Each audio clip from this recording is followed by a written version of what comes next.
The Lakers showed up big time. My name's Rotimi. I talk all things basketball. I love basketball and I hope you one day will share that same love for basketball as I do. After having the game series tied 1-1, the Warriors looked like they were going to actually have a chance, really a fighting chance to take this series to the Western Conference Finals. Klay Thompson had a great game. He had a 30-point game. Steph Curry had 20 and 12 assists. He looked like he was going to be, a traditional point guard doing what he needs to do to just get every single player involved, dishing out the right passes. The game 3 and game 4, however, did not take the turn that they wanted it to. Now, game 3 and 4 were at home, and what traditionally happens is your role players, your players that are minor, just expected to do their job, not score a heavy load, not have too much focus on them. When they play away, they tend not to play too well. And your superstars, i.e., Steph Curry, is expected to really turn up and carry his team. Steph was not enough in game 3 and 4. In game 3 and 4, the Los Angeles Lakers role players turned up, and they turned up for the rest of the series, I'll be honest. When we look at game 3, D'Angelo Russell had 19 points in the first quarter, which really steered their team in the right direction and softened the scoring blow for both Anthony Davis and LeBron James. Game 4, Lonnie Walker IV turned up in the fourth quarter. He had 15 points. There had been no other player that came off the bench and scored 15 points since Kobe Bryant did in 1997 in his rookie year in a playoff game.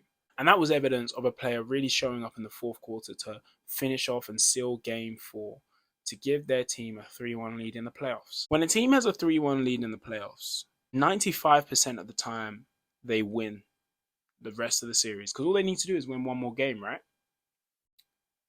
And there were people that said to me, "Oh, if there's any team that's going to come back from a 3-1, it would be the Warriors because of Steph." No, no, no.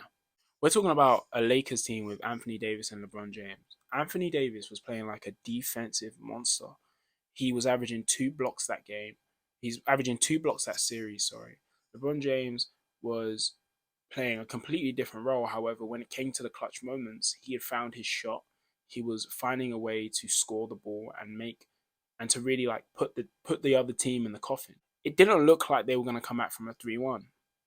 So in game 5, Golden State turned up. There were 20-point nights from Steph Curry, Draymond Green, and Andrew Wiggins. Now, to get a 20-point night out of Draymond Green is so rare. Draymond Green averaged 9.5 points this whole playoff series. But he had that 20-point night, and well enough for the Warriors, they capitalized on it, and they won that game. Now, the Warriors were 3-2 down. Let's see if there's really a chance of them coming back. And everyone talks about Game 6 Klay. Game 6 Klay's going to show. Game 6 Klay. Klay was the worst player on the court for the Warriors that game. I want everybody to know that now. He was the worst player on the Warriors. That game. Klay Thompson had not found his shot. He was chucking up threes. Not only was he chucking up threes, he was chucking up different kinds of shots. We've never really known Klay Thompson to have a one dribble pull up in the mid range. We never knew Klay Thompson to be just fading away from free continuously. Klay Thompson was playing like J.R. Smith that whole game. Playing like J.R. Smith, let alone the whole series, he wasn't turning up. And so when it came to game 6, there was no Klay Thompson to be found. And the Lakers put away the Warriors. Nice and easy. Soothingly. Sent them to bed. And I tell you what, Austin Reeves was the boy that turned up on that one. And Austin Reeves is an absolute champ. And I can't see someone like Austin Reeves not having a great future in this league because, as JJ Redick said, winning and losing matters to him. And you can see it on the court. And he will do what's necessary for his team to win. And that's why I appreciate him so much for the Lakers. LeBron's stats were very, very, let's not say basic the whole series, but they were very calm. He didn't need to exert a whole lot. And as I've mentioned, the role players were really the stars of this series. They really turned up and helped the Lake Show win. LeBron James averaged 25 points, 9 rebounds, and 5 assists. Light game for LeBron James. He was playing like a traditional power forward, if you ask me. Real great, going down into the post, playing defense. Anthony Davis was averaging 22 points, 15 rebounds, and he was averaging those 2 blocks. Those 2 blocks were key every single game. He was deterring everyone from the rim. They tried to make adjustments to pull him out of the paint, so he couldn't protect the rim. But it didn't even matter for him because he's so long. He's got such long limbs to the point where he can guard two people at once, which is just, if you ask me, it's unfair. It's just so unfair. For those two players, they were doing more on defense than they were on offense. And I think the Lakers role players definitely appreciate that. And they showed out for both of those players and made the load easier for those players on the offensive end. Special shout outs go to D'Angelo Russell, as I already mentioned, who had an amazing first quarter and really did help them when it came shooting wise when they were home. Second goes out to Austin Reeves, who definitely turned up. He's someone that is always going to be a threat and always going to find a way to get to the free throw line to just get easy points. Another shout out goes to, of course, Lonnie Walker turning up, doing his thing in that fourth quarter. In fact, he actually also had two other good games where he scored 12 points, I believe, maybe in a game three. And then another shout out goes to Rui Hachimura, who had a very solid game one with 21 points, and Dennis Schroeder as well, who played amazing on the offensive and defensive end. The story of this series was really how people did not realize how good the Lakers were and underestimated them the whole time throughout this series, not thinking that it was actually going to be tougher than it was. However, the Lakers really did dominate the Golden State Warriors, to put it kindly, actually. Looking at the Golden State Warriors, that I think that team really needs to be remodeled. Clay Thompson, Clay Thompson's shooting was horrible, first of all, to start off with.